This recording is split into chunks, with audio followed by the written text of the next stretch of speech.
আমরা দক্ষিণ পন্থাও না, উত্তর পন্থাও না, আমরা বাংলাদেশের পন্থা, আমরা মধ্যপন্থা,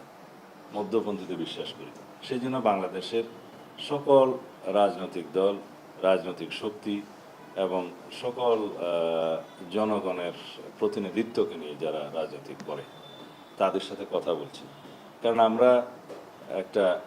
গণমানুষের সংগঠন হিসেবে বাংলাদেশ জাতীয়তাবাদী রাজনৈতিক দল আমরা একটা গণমানুষের দল হিসাবে বাংলাদেশ জাতীয়তাবাদী দল বিএনপিকে মনে করি, এবং সেই হিসাবে আমরা সকল মানুষের সাথে, সকল রাজনৈতিক দলের সাথে আমরা আলাপ আলোচনা করতে চাই এবং এই দেশের রাজনীতিতে একটা সৌহার্দ্যপূর্ণ পারস্পরিক সৌহার্দ্যপূর্ণ অবস্থান আমরা সৃষ্টি করতে চাই, যাতে সকল রাজনৈতিক দলগুলোর মধ্যে আদর্শিক ফিলোসফিক মতপার্থক্য থাকলেও সবাই যাতে জাতীয় স্বার্থে এক জায়গায় বসতে পারি, সেরকম একটা এনভায়রনমেন্ট, একটা আবহাওয়া আমরা সৃষ্টি করতে চাই, পরিবেশ সৃষ্টি করতে চাই, যার লক্ষ্যে আমরা সকল পন্থার সাথে আলোচনা করছি। এখন ইসলামপন্থী দল হিসাবে যাদেরকে আপনারা অবহিত করছেন, হ্যাঁ, তারা তো বাংলাদেশের রাজনীতির একটা অংশের প্রতিনিধিত্ব করে, এবং আরও বেশি করে বলবো যে যেখানে যে দেশে বাংলাদেশের জনগণের মধ্যে শতকরা 90% বেশি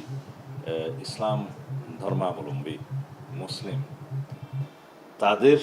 একটা রাজনৈতিক সমর্থন না থাকলেও তাদের প্রতি একটা মানসিক সমর্থন আছে যে এই দেশে যারাই রাজনীতি করুক, আমরা যেমন বলি যে কোরআন সুন্নাহর বিরুদ্ধে কোনো আইন প্রণয়ন করা যাবে না, শরিয়া বিরোধী কোনো আইন প্রণয়ন করা যাবে না, এই বক্তব্য তারাও দেয়, আমরাও দিই। স্বাস্থ্যকর অল টাইম ফ্যামিলি কেক, সব সময় অল টাইম হেলদি লাইফ। তো গণতান্ত্রিক রাষ্ট্রে অনেক সময় জাতীয় সংসদে আলাপ আলোচনার মধ্য দিয়ে অনেক বিষয়ই একটা কম্প্রোমাইজড ওয়েতে আইন প্রণয়ন করতে হয়, এবং সেই আইন প্রণয়ন করার সময় সকল মতাদর্শের মানুষদের সাথে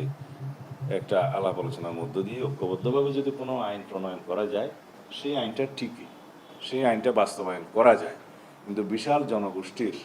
মতামতের বাইরে, সেন্টিমেন্টের বাইরে যদি কোনো আইন প্রণয়ন করা হয়, সেই আইনটা কিন্তু বাস্তবায়ন করা যায় না বা খুব কঠিন বিতর্ক হয়। সেই জন্য আমরা একটা ঐক্যমত্য সৃষ্টির প্রচেষ্টা নিয়েছি, যাতে ভবিষ্যতের রাজনীতিতে এবং আগামী দিনের যে রাষ্ট্র আমরা বিনির্মাণ করতে চাই, সেই রাষ্ট্রে কোনো রকমের বড় রকমের বিভেদ না থাকে, জাতীয় ঐক্যটা থাকে। সেজন্য আমরা সবার সাথে আলোচনা করব, এবং আমরা মনে করি বাংলাদেশের সবচাইতে বড় উদারপন্থী গণতান্ত্রিক রাজনৈতিক দল হিসেবে বিএনপির এটা একটা দায়িত্ব। সামনের নির্বাচনে বিএনপি যোগ্যতা নির্বাচন করবে না, একটা প্রশ্ন আছে। এটাকে জোটবদ্ধ বলবো কিনা জানি না, তবে আমাদের সাথে যারা যুগপথ আন্দোলনের শরিক ছিলেন বিগত ফেসিবাদ বিরোধী আন্দোলনে, তাদেরকে সাথে নিয়ে আমরা নির্বাচন করব, এটা আমাদের অঙ্গীকার ছিল, প্রতিশ্রুতি ছিল, এখনো আছে। এর বাইরেও নির্বাচন যেহেতু পরিবেশ সৃষ্টি হয়ে গেছে, নির্বাচনের একটা সময়সীমা নির্ধারণ হয়ে গিয়েছে, তফসিল ঘোষণার আগ পর্যন্ত একটা পর্যায়ে আমরা মনে করব আমাদের সাথে লাইক মাইন্ডেড যারা আছে, যাদেরকে নিলে আমরা একটা এমনভাবে নির্বাচন করতে পারবো যাতে সব বিষয়ে আমাদের যেটা উদ্দেশ্য, যে শান্তিপূর্ণ, সুষ্ঠু, নিরপেক্ষ, অবাধ নির্বাচন অনুষ্ঠান করা সম্ভব, সেই হিসাবে আমরা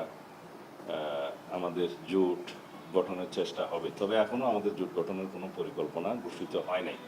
তবে করবো না এরকম কথাও নয়।